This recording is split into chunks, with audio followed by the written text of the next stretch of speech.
Heartbreak though for Japan, Eugene. This is something that we mentioned, but I want to speak about the Asian teams at this World Cup. Obviously, none of them in contention in the tournament anymore. But a strong showing, you would say, from the Asian teams.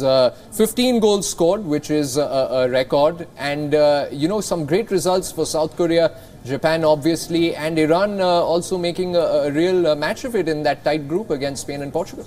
Obviously, these three teams are the powerhouse of Asian football. And like we said earlier in the shows, that most of these players are playing in the top European leagues, so they're actually accustomed to the traditions, to the custom, to the system of how football is and how difficult it is abroad.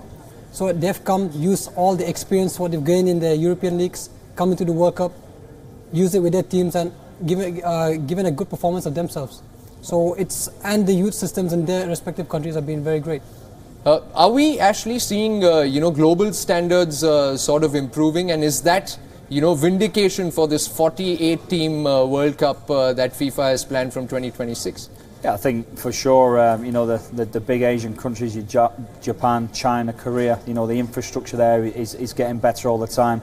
You know, I've been to Korea, I've been to Japan, I looked up football, and you know, they are well infrastructured, and they do have, you know, a lot of youth development. They also insist on football being part of the school curriculum, and that obviously helps at the grassroots level.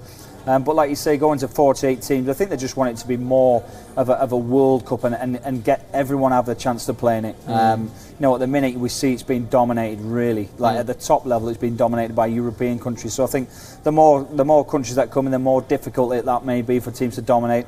And it also gives people hope to develop this infrastructure, to develop the grassroots, because if you've got no chance of ever going to a World Cup, sometimes you think, what's the point of keep putting all this investment in if we're never going to get there? So people need an incentive to keep it going at grassroots level to try and bring the rest of the world up to the European standards.